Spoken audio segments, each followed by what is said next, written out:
Well, welcome to the Shoreline. Oh, You're my first so beautiful to be your first guest. Yay! I am truly blessed to be in this space with you. Likewise. What more could a mother ask for? Favorite child, that's why. I don't have a favorite child. She does. Well, welcome to the third episode of The Shoreline. This is a Crystal Spirit podcast where we just further support you and your growth. So I have the lovely Tanya M AshaTara, aka my mother, with me today. All that you are, and I myself have, I think, just learned so much from your teachings. I've done your meditations all my life, and I've done your courses, and just like I think I just credit everything to like you and what you've gone through. My heart.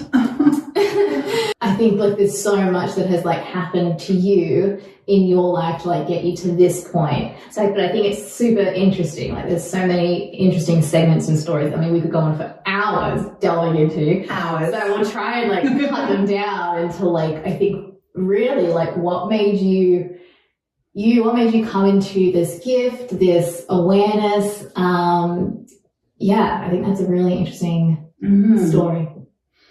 Well, I feel like I was born just energetically sensing what was happening for everyone and everything around me. But in my time when, growing up, there was no internet. There was, you couldn't just do a Google search. You couldn't, join a Zoom class. I was born into a very normal family where, the spiritual energy, anything like that just wasn't really discussed or known of. There was no tribe around me. And so it was very much a solo journey and learning curve most of my life to find out more about me, more about my clear senses, more about how I could anchor that to support others and just simply understand more about me and how the universe works. Yeah. And so I think I read every possible book that the library had. Yeah. And I'd be constantly like scouring garage sales and bookstores for anything that could, give me some gems, some insights into what it was that I felt energetically in other people, that I was receiving from, my spirit guidance, or just, it was like I would hear things in my head and there would be messages that I would want to share with people, but I would be like, am I making that up? Do I say something? Do I not say something? It was a very confusing time, really confusing, because I would open up a dialogue with other people, but they just didn't understand, and I had a lot of my life with people looking at me like I had two heads, or, it was just a very confusing time. But I think what it did was actually make me go inward. I realized that I needed to sit and really connect deeply with my own inner knowing and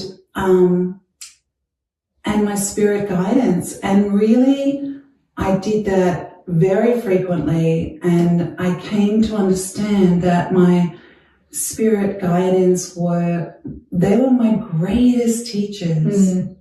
I trusted in everything that I received and wrote down, and that's how I learned to discern what was my mind, what was more than my mind. I learned how to discern energy. And so in a way, I'm extremely thankful that I had no other interference, if you like, that I had to actually learn from within. From source itself. as we all do. And I think people seek a lot of knowledge, and don't get me wrong, it's a beautiful thing to learn and take gems from other people's wisdom. And that's important because that also helps you to discern what feels right for me, what doesn't feel right for me. If it feels right for you, then, you've hit the jackpot. Explore that further. But there's such a wealth of information out there now to really support you. But I want to say that truly all wisdom, power and love is within you, and you are your greatest teacher. How did you find, knowing myself, that it took me a long time to really kind of understand the difference between receiving messages that were channeling through that, what was my thoughts and what was the message? And it's weird because it kind of does come through as in your head, and it's you have to really trust and really let go, and you kind of just think, well, that didn't make sense, but I want to share it anyway. How did you find that kind of really, I think because it's such a big trust thing, it's totally trusting your spirit guides and whoever is communicating with you. How did you kind of find that coming into your gifts, to really trust and discern what was being, shared and channeled through to you? I believe the greatest anchor into your clear senses, your spiritual gifts, is Mother Earth. And I came to really understand that we are spiritual beings living on a beautiful earth. So in order to expand our spiritual gifts, we need the medicine of the earth. And Earth Mother is our greatest teacher. What I've found in my years of teaching and working with people who are opening their gifts is that a lot of them feel that if they're just really staying up here in the ethers and, it's all really floaty and airy-fairy, that, they'll get the strongest messages, the most, inspiration, whatever. And that could not be further from the truth, because we have to anchor our beautiful earth bodies into Mother Earth to then draw through her wisdom, power and love that anchors us in to the beauty of the cosmos and all the inspiration, magic, mystic messages that want to come through our vessel and back down to the earth.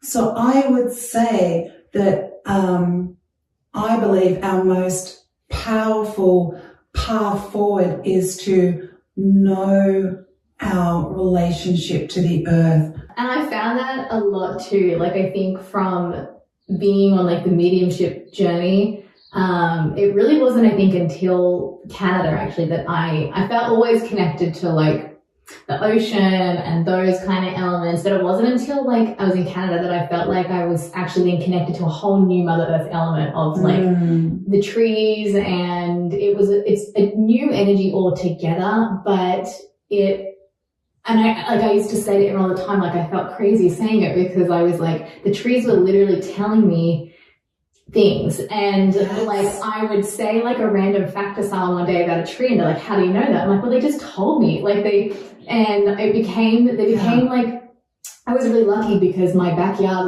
looked out to a forest of just this cocoon of trees, huge trees. And it was perfect for me because it was my grounding. It all surrounded me till when I did start doing readings and meditations with people, I could just come and be in the backyard and be barefoot on the grass and let it all ground me again. It became total medicine. It had to happen to bring me back, but also to revitalize. It was a calming tool, but also a tool to re-energize it. It was feeding more energy into you. Yeah, and it's just so amazing how it's all connected and how we are connected to it too. Absolutely. And it's I wish people would understand that more.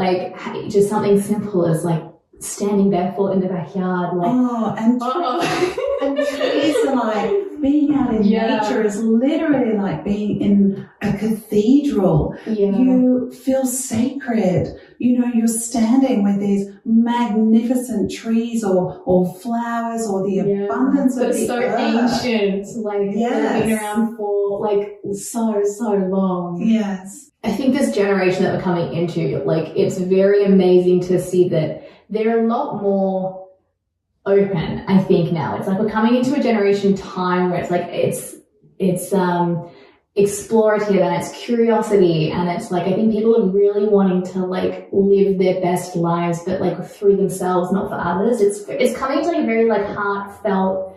Oh my goodness. You know, every generation comes through energetically more powerful, more wise, more loving, because that's the natural evolution of the earth. And so it makes absolute sense that every generation comes in with more wisdom and inner knowing, you know, that I know, but I don't know how I know feeling. Right. I look at you, I saw from a very young age that there was just a natural wisdom. You know, you would say these one-liners when you were 6 or 7 and it would completely blow me away, and I'd be like, jeepers, you know. Where did that powerful gem come from? You know, but wise one. But there are so many wise ones, you know, and I believe that everyone's natural intuition is naturally stronger than it has ever been before, because we are evolving as, you know, conscious creators with the cosmos, and that comes through stronger and stronger with every generation. So, and I love that you always like nurtured that too. Like you were never a mom that invalidated our intuitive, our emotions, our like you just kind of always held space for knowing that like this isn't just a baby saying that, like this is a big being, a powerful being, and I'm going to treat them as such. Yeah, a powerful being that's coming into this world with something to teach me and to teach others, but most of all to expand and evolve themselves, you know, physically, mentally, spiritually, and that's really exciting, you know, and to come and have an experience on this earth as, you know, as a creative being. I feel like life is such a gift in that we are constantly learning, evolving, being inspired, and just growing. You know, I think people have this great perception of like wasting time or doing a thing for a long period of, you know, years or whatever, and then, or being in a relationship and that ending, or they live a career and they think like, I just wasted all my years and being unhappy or whatever. But I love that, like, you know, if I or any of our siblings ever felt that way, it was all, you would use the word detours, and it's like what you're going through, it's not, you know, you were supposed to do that, but it's simply a detour from your path, and we've got to make more of them, but eventually you're always going to come back on track and to wherever that is, you know, and it's not for us to always know what that is. Any great pioneer of the land will take many, many detours, but ultimately they are pioneering a new pathway. Yeah. And so the detours become irrelevant, or do they become essential to, you know, mapping more of your magnificence? That's how I like to look at it. You know, and I feel like this is where we can really come to understand that we are intimately aligned with the seasons of the earth. You know, spring, summer, autumn, winter. You know, Mother Earth gives us her seasons so that we can understand that we too experience our own personal seasons. You know, I like to think of spring as birth, you know, where you're birthing a new idea, or you've received, you know, inspiration, and you know, you're feeling it, you're imagining it, you're sensing something new in you.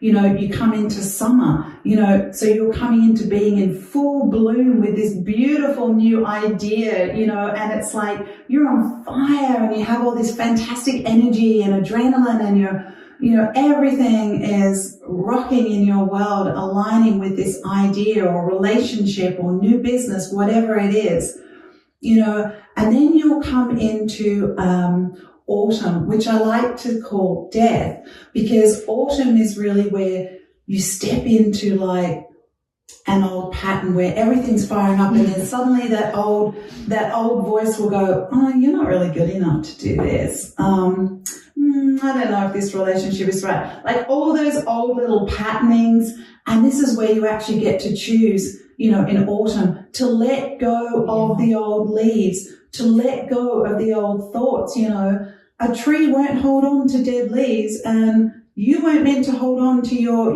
old beliefs and dead patterning either. So it's a death. You reach that point. You choose to, let go and surrender. So then you're going to come into winter. You're going to come into rest and renewal. You're going to recharge. You're going to re-energize yourself. You're going to ground yourself. You're going to journal. You're going to write.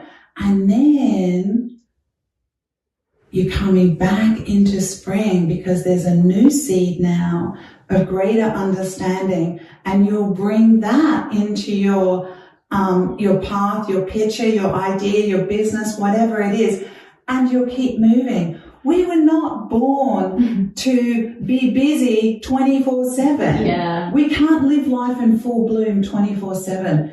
It goes against the laws of nature. And I think it's interesting that, like, knowing people personally who do try and stay in that same season, let's say the summer season where they are really busy and active and they don't know how to stop, but it's almost like that fear, like if I do stop, then I have to reflect and then I have to make change. And so it's almost then kind of stems into being, it's a whole topic for another day, that your identity and who you are, because it's like if you don't take that time to have those moments in autumn, in winter, of really, renewing yourself and making changes and letting go, then how can you always be at that summer season level of go, go, go? Like you're right, we are not supposed to operate like that, because we're not.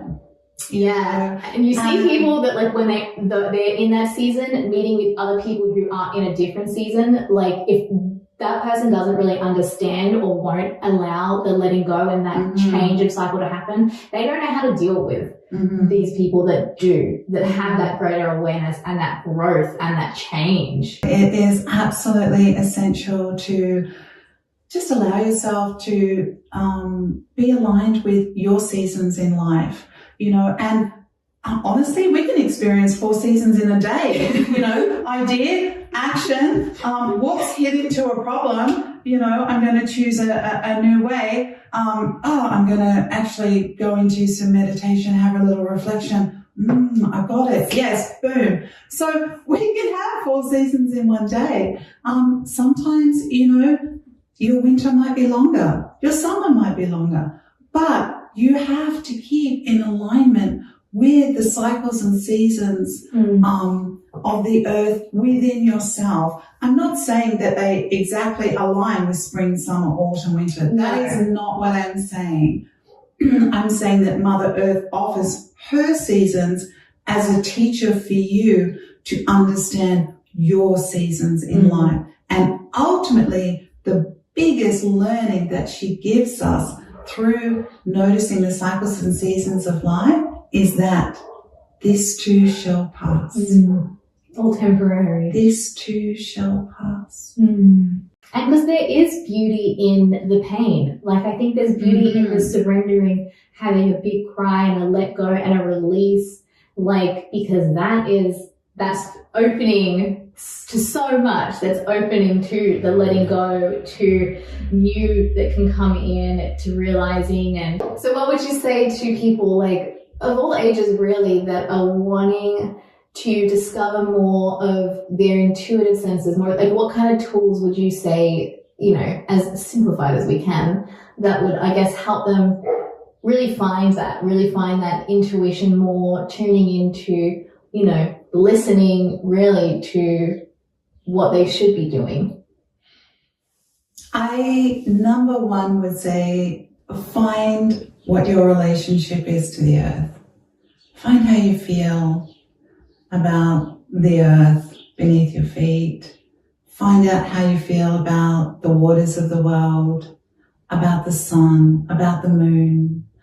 Just find out how you align with the earth, and then really sense yourself as a beautiful, powerful, wise soul that came here to evolve, regardless of what anyone or anything says or stops you, or it's all irrelevant, because you're powerful. You are a powerful being, and you came to shine and share your gifts with this world.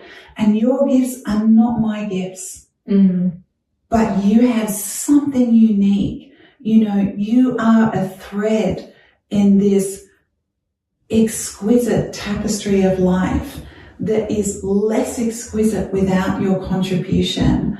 So find out your relationship to the earth, and when you do, you will find that your intuition begins to expand and open in extraordinary ways. And then you will understand, you know, your strength in your intuitive information. And this relates to the clairsenses, you know, whether you're clairaudient, you hear, you see, you sense, you feel, you know, these are all the senses. You'll be stronger in one or two, but not necessarily the others. And it's all perfect for you. I want you to understand that you have a gift and it's perfect for you. We all came with it. You know, some people have come to understand and sense earlier on there's the strength in their gifts, but it doesn't mean that they're better than, that they're greater than, that you're lesser than. It doesn't mean that at all. It just means that, you know, you're pioneering your own pathway and you're mapping more of your magnificence in the time that is perfectly aligned for you.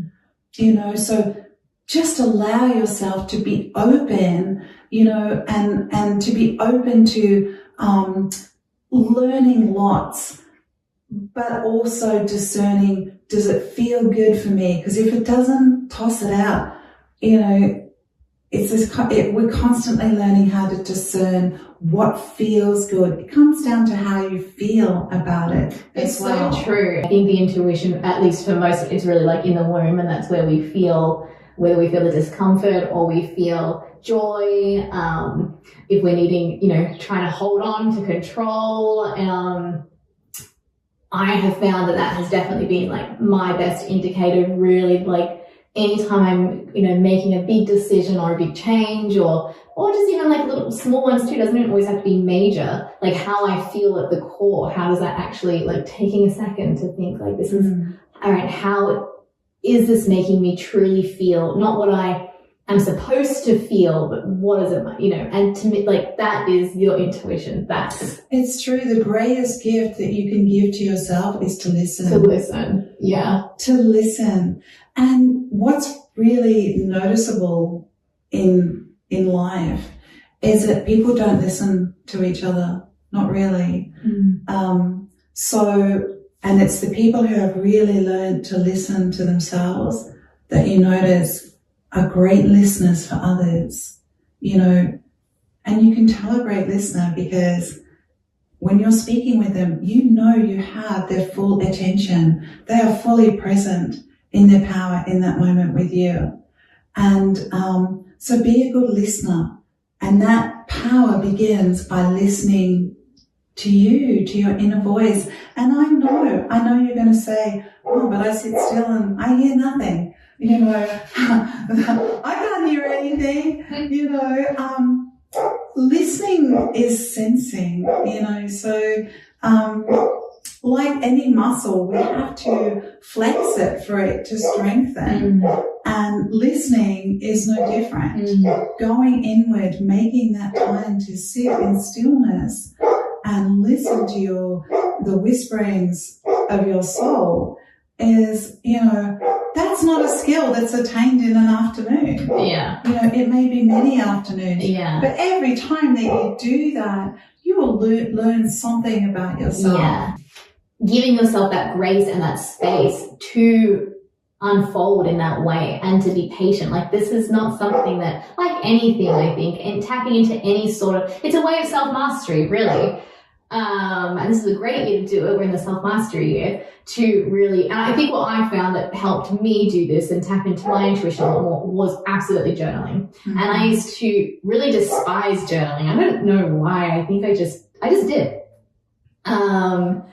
But it was an absolute core element that I needed to really understand myself and understand, and I think more importantly, to not hold judgment over your current emotions, and knowing that whatever you are flowing out and feeling, to just let it be, because that is you at your core. It's not, that is your intuition in a way flowing out. And I think I found, you journal as well, that you'll start it talking about something, but then you'll end it with a form of peace. You'll almost talk your way out of the problem. And whether that's you or, you're channeling in, which I think in a way we always are that is a form of channeling to, that's your total spirit team are there, I think, really helping you work through these problems. And, as I spoke about in my last episode, a way for me to tap in is through my spirit meetings that I have every week.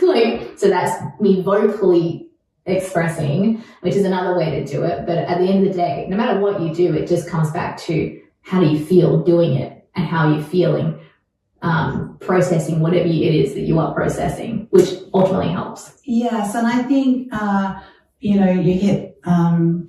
you were absolutely spot on when you brought up the word patience. Again, I want to say that Mother Earth is our greatest teacher of patience. Flowers that literally only flower every 8 years or something like that. But then there is this beautiful, beautiful flower, and it's extraordinary. So Mother Earth is always teaching us as well to be very patient, to let your beauty bloom in a natural way. But, we are always co-creating with the earth, with the divine.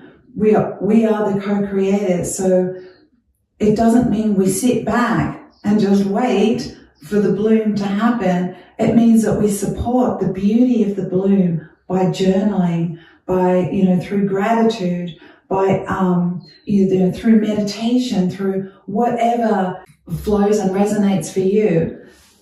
To understand more about you, but be patient in the process. And I think that's really important, to do what works for you. It's what you do that works for you is just not, it's, can be completely different to everyone else. I think everyone has their own thing, and it's not to think, I think because we can get so saturated in all of these spiritual gurus and these health nuts and this is the way, you have to find your own way and give yourself as much grace as you can through it, and know that there is no right or wrong way to process and to listen. It's what works for you, and that's okay ultimately. Yeah. Well, I think in astrology, the degrees of a planetary position can, 1 degree or 2 degree can, mean something completely different, so we are all uniquely different, and we're all in our own orbit, if you like, and and finding our place in the cosmos. So but that 1 degree of difference is what defines us all as unique beings. Your journey will be unique. How you express yourself will be unique. You are unique. You are beautiful, beautiful. And there's no one else like you, and, I'm trying to think that quote, be yourself because everyone else is taken. Yeah. I love it. Just be you, do you, and do it well. Yeah. Do you and do it well. What would you say has probably been, like, off the top of your head, the most, like, profound experience that comes to mind where your intuition, like, really helped you either realize something or spirit came in and really, you know, took you onto the next path? Like, is there anything that kind of comes to mind where you were like, was the cause of a big shift? I have many things. many. But it's almost as if this one thing has come to the front of my mind, probably because it really is relating to everything that we've discussed around nature, where we used to live for many years, where Georgia grew up. Every morning I started my day, ended my day outside in meditation and just feeling the energy of the day, the wind on my face. There were certain trees and shrubs, I guess, that surrounded this same spot where I was every single day. Something quite traumatic happened for us and, you know, for me. And I can remember I was sitting and just really trying to make sense of it all, you know, feeling very upset, but still wanting to just sense what the earth was wanting me to understand. And clear as clear, there was a tree and it said, "Look at me." And I looked at this tree and it said, "Do you remember when you came home and I had been cut down?" And this was possibly 8 years prior. And I came home and the wisdom of the maintenance men, not wisdom, had cut the tree almost in half, like taken off all the branches, and it was just left there. And I was so upset. Time had passed and it said, "Do you remember?" And it said, "Look at me now." And I really looked at that tree and it was so beautiful. I hadn't noticed just the beauty of the branches and how it had grown back so much better than before. Like, it was almost like it was a different tree, and yet it was like I saw it every day, but I hadn't seen it. I hadn't really looked at it. And this tree said, "This is what this experience is about. You may feel that you've been cut down, but you will grow back better and more beautiful than before." I love that. Honestly, it's one of my most special experiences with being connected to the divine, connected to the earth, connected to Grandfather Tree, just knowing that there is that communication. And honestly, it's as clear that communication as our conversation is right in this moment. And I will forever be grateful for that. And what happened was I had a peace come over me from that communication. And it wasn't to say that the next months there was plenty of holy human emotions, you know, but beneath that was a peace and a knowing that this too shall pass. I love that. And it really is a testament to, you know, what you've just been speaking about in regards to, like, you have to, you know, you're in that moment of upset and surrender and listening, like you've opened that up, which I think is something that has to, you know, you have to do to, you know, to let in the healing and the wisdom that is honestly available to us all the time. We just don't always see it. And it's like, once you did, you gained healing from it, and you gained, you know, growth, at least a little nugget of it in that moment that they're propelled in to today. Yeah. We just wanted to talk about quickly your Lunar Divine journal. The Journal of Lunar Divine. It's an ebook, I guess, that I put together just so people could understand energetically, in a simple but powerful way, how the seasons of their life, as we've discussed today, how we intimately align with the seasons. I talk into the areas of the full moon, the new moon, eclipse energy, equinox energy, solstice energy, but in a very short and simple, strong way, just so you have a better understanding of how those powerful portals that occur every year, how they may possibly affect you, empower you, balance you, all those things. So it's just something I wanted to put together just to support people to understand more about how they are aligned with all these powerful portals of Mother Earth. I love it. And so I'll link that below so you can download. It's a free download, isn't it? Yeah, absolutely. Yeah. Tanya also has an online store called Grace Sacred Space, which has a variety of beautiful products to support you and your sacred space. You can follow the Coastal Spirit on Instagram at thecoastal.spirit or myself at Georgia_Allison. And my mother, I think it's just Tanya M AshaTara on Instagram as well, which I'll link below as well. Thank you for joining, and I'll be back in a week.